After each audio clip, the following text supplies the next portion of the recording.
इष्ट गुरु चैनल के सभी दर्शकों को जय श्री कृष्ण। कहते हैं चरित्र मनुष्य का दर्पण होता है। यदि किसी का चरित्र बढ़िया है तो वो निर्भय होता है, उसकी ज़िंदगी में किसी भी प्रकार का अपशकुन अपयश नहीं आता। और तब ऐसी अवस्था में उस व्यक्ति के ग्रह उसके अनुकूल चलते हैं। जी हाँ, इसलिए अपने चरित्र का निर्माण अवश्य करें। चरित्र का निर्माण तभी होता है जब हमारे अंदर अहंकार नहीं होता। अहंकार के कारण चरित्र में दाग लगने का भय रहता है। दूसरा कारण और भी होता है कि जब जातक के जीवन में उसके ग्रह अनुकूल ना हो तो उस व्यक्ति के चरित्र पे धब्बा लग जाता है, और कभी कभी इतना गहरा लग जाता है कि उस व्यक्ति का जीना मुहाल हो जाता है। परंतु कुछ लोग ढीठ होते हैं। अब ढीठ जो हैं उनको व्यभिचारी कहा गया है। ऐसी अवस्था में जन्म कुंडली में व्यभिचार योग कैसे बनता है, आइए हम एक कुंडली का चरित्र चित्रण लेते हैं और समझते हैं यह व्यभिचार योग वाले जन्म कुंडली। और ऐसे व्यभिचार योग में कोई भी जातक हो या जातिका हो सुधर नहीं सकता। सुधरने के लिए बहुत देर हो जाती है। तो चलिए हम चलते हैं, इस कुंडली को देखते हैं। जन्म कुंडली में यदि लग्नाधिपति चतुर्थ भाव में हो, लग्न का मालिक चतुर्थ भाव में हो एवं चतुर्थ भाव और सप्तम भाव मंगल एवं राहु से प्रभावित हो, चतुर्थेश यानी चतुर्थ का कारक मालिक ग्रह सप्तमेश ये एक साथ हो, चतुर्थ का मालिक और सप्तम का मालिक एक साथ हो और उनके ऊपर राहु का प्रभाव हो, तो ऐसी कुंडली वाली स्त्री कुलटा, व्यभिचार, कुल पर दाग लगाने वाली कॉल गर्ल अथवा वेश्या होती है। और ऐसा पुरुष भी व्यभिचारी होता है। क्षमा करिएगा, हम यहाँ किसी व्यक्ति विशेष पर कोई टिप्पणी नहीं दे रहे और ना किसी व्यक्ति विशेष पर किसी तरह का आक्षेप कर रहे हैं।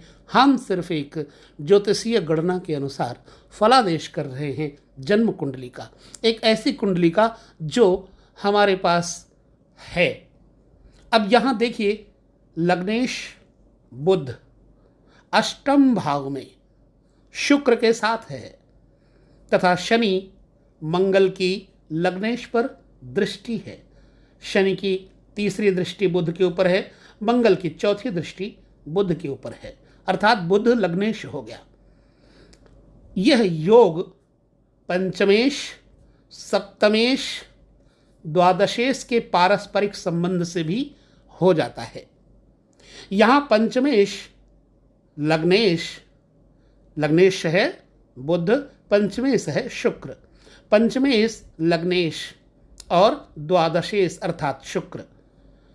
लग्नेश बुध, द्वादशेश पर अर्थात शुक्र पर मंगल व केतु का प्रभाव है। स्वयं मंगल पंचम भाव में बैठा है और मंगल की द्वादश भाव, द्वादश के ऊपर दृष्टि है। ऐसी अवस्था में यह कॉल गर्ल बने तो क्या कोई आश्चर्य है? तो मैं पहले ही निवेदन कर चुका हूं कि ये किसी व्यक्ति के ऊपर मेरी विशेष टिप्पणी नहीं है, ज्योतिषी योग है, वो मैंने आपके साथ चर्चा के लिए चुना है। अब यदि ऐसी जन्म कुंडली किसी लड़की या लड़के की है तो उसके जो अभिभावक हैं, उसके जो माता पिता हैं, उनको चाहिए कि उसका उपचार, ज्योतिषीय उपचार अवश्य करें ताकि ऐसे व्यक्ति को कलंक न लगे, व्यभिचार दोष न लगे। अब इसमें उपाय क्या किया जा सकेगा? देखिए, जो चतुर्थेश अष्टम में चला गया है, इस चतुर्थेश को उठा करके चौथे घर में स्थापित करना होगा।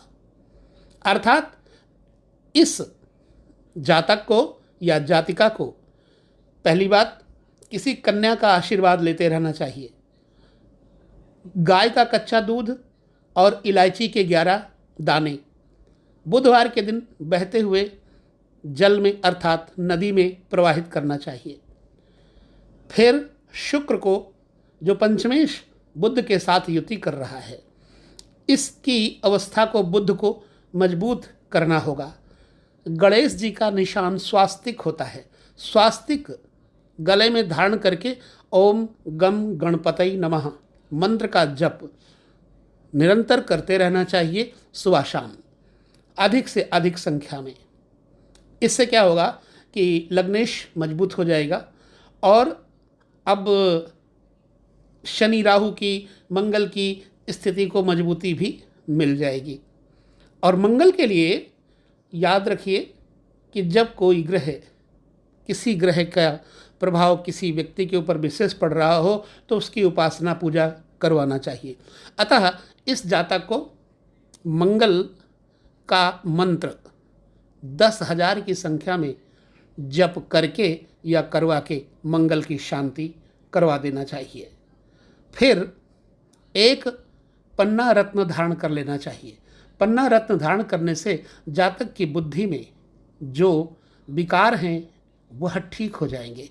अतः इसलिए जन्म कुंडली में अगर ऐसे ग्रह पाए जाते हैं तो किसी अच्छे ज्योतिषी से सलाह लेकर उसका तत्काल उपचार कर देने से वह योग शांत हो जाता है। खत्म तो नहीं होता, शांत हो जाता है।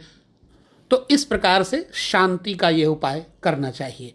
ऐसे ही हम बहुत सारे और सारे योगों के ऊपर आपको पहले भी कुंडलियां दे चुके हैं, आगे भी देते रहेंगे, सावधानी के लिए, सजगता के लिए, चेतना के लिए। और एक निवेदन है कि मनुष्य को प्रायः अपने माता पिता गुरुजनों का आशीर्वाद लेकर के चलते रहना चाहिए तथा सूर्य के उपासना, गणेश की उपासना, भगवान श्री हरि विष्णु की उपासना, शिव की उपासना, शक्ति की उपासना या यात्रा करने से ये बहुत सारे योग जो खराब योग कहे जाते हैं शांत हो जाते हैं।